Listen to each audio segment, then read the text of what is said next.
Bismillahirrahmanirrahim. Assalamualaikum warahmatullahi wabarakatuh.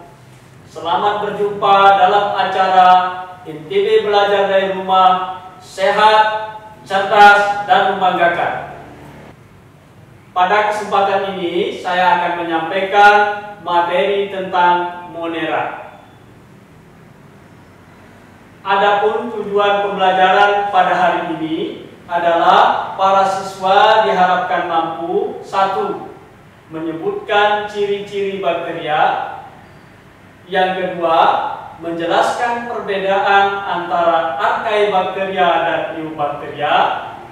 Yang ketiga, menjelaskan struktur sel bakteria.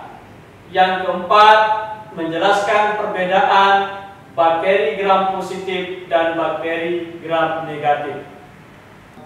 Dalam kehidupan sehari-hari, anak-anakku pasti sudah tidak asing lagi dengan beberapa produk makanan seperti nata de coco, yogurt, dan keju. Beberapa jenis makanan tersebut di dalam proses pembuatannya membutuhkan fermentasi bakteri. Kemudian, di samping itu juga, di dalam kehidupan sehari-hari kita pasti sudah mengenal ada penyakit TBC, kemudian tipes, dan lepra. Semua jenis penyakit itu juga disebabkan oleh bakteri. Untuk lebih jelasnya, marilah kita mempelajari secara mendalam materi tentang Monera atau bakteri. Apa itu Monera atau bakteri? Monera itu berasal dari bahasa Yunani, dari kata moneres yang berarti tunggal. Monera adalah mikroorganisme bersel tunggal. Dalam kehidupan sehari-hari, Monera biasa disebut dengan bakteri. Berasal dari bahasa Yunani juga, dari kata bakterion yang artinya batang kecil. Anak-anakku sekalian, setelah kita mengetahui pengertian Monera atau bakteri, marilah kita lanjutkan ke materi berikutnya, yaitu ciri umum Monera atau bakteri. Ciri yang pertama, Monera itu bersifat uniseluler, artinya bersel satu. Kemudian yang kedua, Monera itu memiliki sel yang bersifat prokaryotik, artinya tidak memiliki membran inti. Kemudian yang ketiga, ukuran tubuhnya sangat kecil, yaitu berukuran 0,5 sampai 5 mikrometer. Kemudian yang keempat, hidup secara soliter atau tidak berkoloni, dan ada juga yang berkoloni atau berkelompok. Kemudian yang kelima, umumnya tidak memiliki kloroplast kecuali pada bakteria klorofil dan bakteriopurpurin. Kemudian yang keenam, berkembang biak secara aseksual atau tanpa melalui perkawinan, dan seksual atau melalui perkawinan. Kemudian yang terakhir, hidupnya kosmopolit, dapat hidup dan ditemukan di mana saja.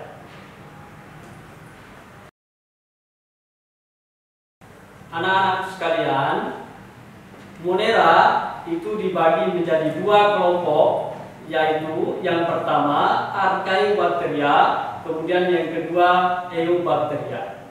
Yang pertama, Archaebacteria itu berasal dari dua kata, yaitu archaeo dan bacteria, yang artinya bakteri kuno. Sedangkan Eubacteria itu berasal dari dua kata juga, yaitu eu dan bacteria, yang artinya bakteri sejati. Adapun perbedaan antara Archaeobacteria dan Eubacteria itu dapat kita lihat pada tabel berikut.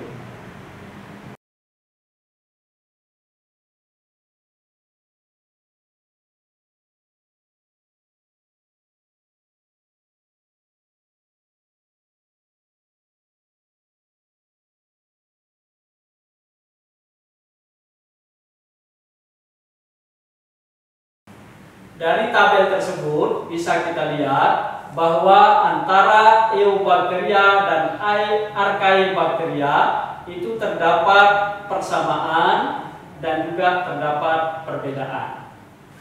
Untuk lebih jelasnya, marilah kita membahas materi satu persatu. Yang pertama, Archaebacteria. Berdasarkan lingkungan hidupnya, Archaebacteria dibagi menjadi 3 macam. Yang pertama itu ada bakteri metanogen, di mana bakteri metanogen ini mengubah hidrogen dan karbon dioksida menjadi gas metana. Dalam kehidupannya, bakteri metanogen ini hidup tanpa membutuhkan oksigen.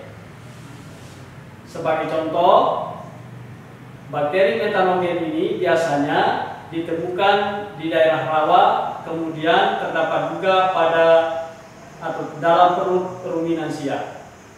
Kemudian yang kedua, bakteri halopin.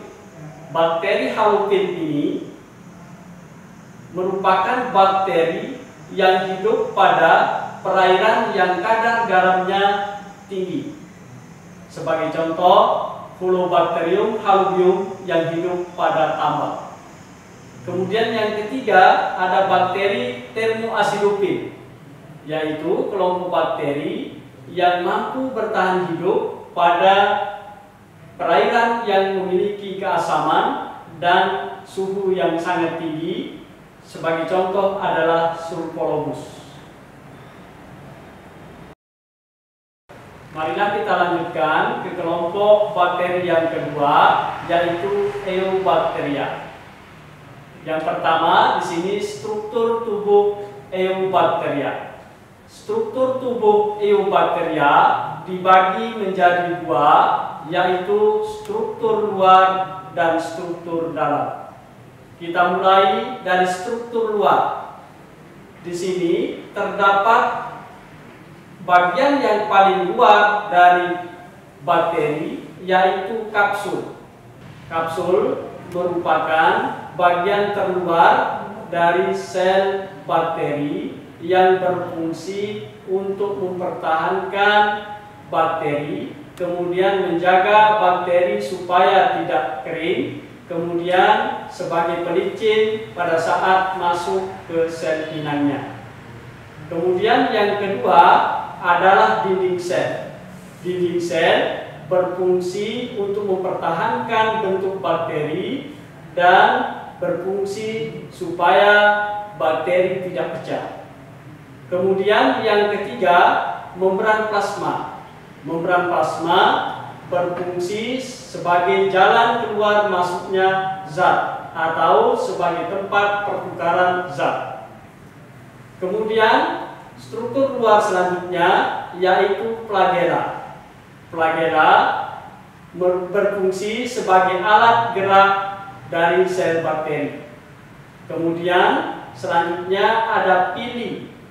Pili ini berfungsi sebagai perlekatan bakteri pada substrat dan juga berfungsi membentuk jembatan konjugasi pada saat terjadi fertilisasi atau perkembangbiakan secara seksual atau konjugasi. Kemudian kita lanjutkan ke struktur dalam, dimulai dari sitoplasma. Sitoplasma merupakan cairan fluid yang berisi materi-materi organik seperti lipid, karbohidrat, dan protein, serta garam-garam mineral, DNA, ribosom, dan lain sebagainya. Kita mulai dari ribosom. Ribosom itu terletak bebas di dalam sitoplasma yang jumlahnya sangat banyak dan berfungsi sebagai tempat sintesis protein. Kemudian selanjutnya DNA. DNA itu dibagi menjadi 2. Yang pertama DNA kromosom, kemudian yang kedua DNA non-kromosom. DNA kromosom itu disebut juga nukleoid, sedangkan DNA non-kromosom disebut juga sebagai plasmid. Selanjutnya bentuk bakteri. Bakteri itu memiliki 3 bentuk. Yang pertama adalah kopus atau bulat. Yang kedua basil atau batan. Yang ketiga spiral. Bentuk kopus atau bulat itu dibedakan berdasarkan koloninya. Bakteri kopus jika dia soliter atau menyendiri disebut monokopus. Jika bergandengan dua-dua disebut diplokopus. Jika bergandengan lebih dari 2 membentuk rantai disebut streptococcus. Jika bergerombol membentuk seperti buah anggur disebut staphylococcus. Kemudian yang kedua, bentuk basil atau batang. Jika berdiri sendiri disebut monobasil. Jika bergerombol atau bergandengan 2 disebut diplobacillus. Sedangkan jika lebih dari 2 itu disebut streptobacillus. Kemudian yang ketiga, spiral itu dibagi menjadi 2, bentuk spirillum dan spiroseta. Spiroseta ini membentuk seperti kulit. Kemudian selanjutnya kita lanjutkan ke materi tentang bakteri gram positif dan bakteri gram negatif.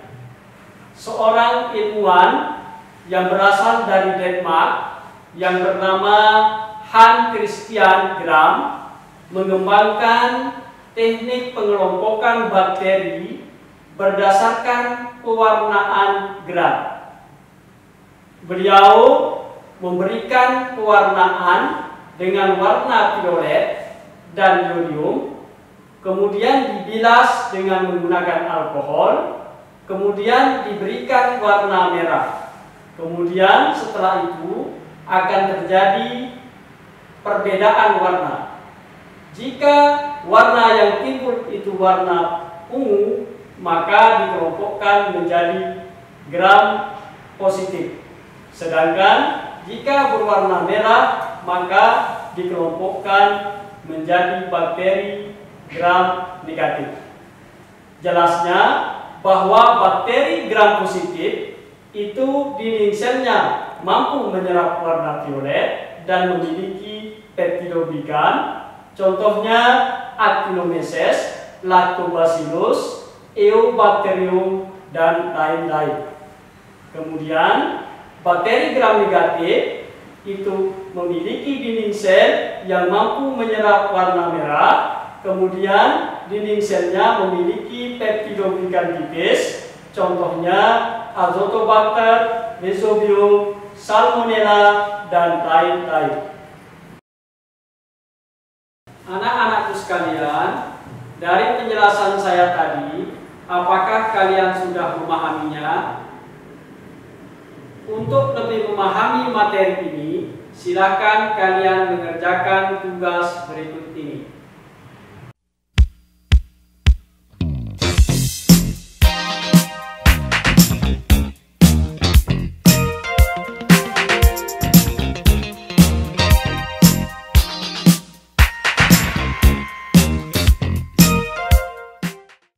Demikian pembelajaran pada hari ini. Kalian juga dapat menyaksikan tayangan materi ini pada laman berikut.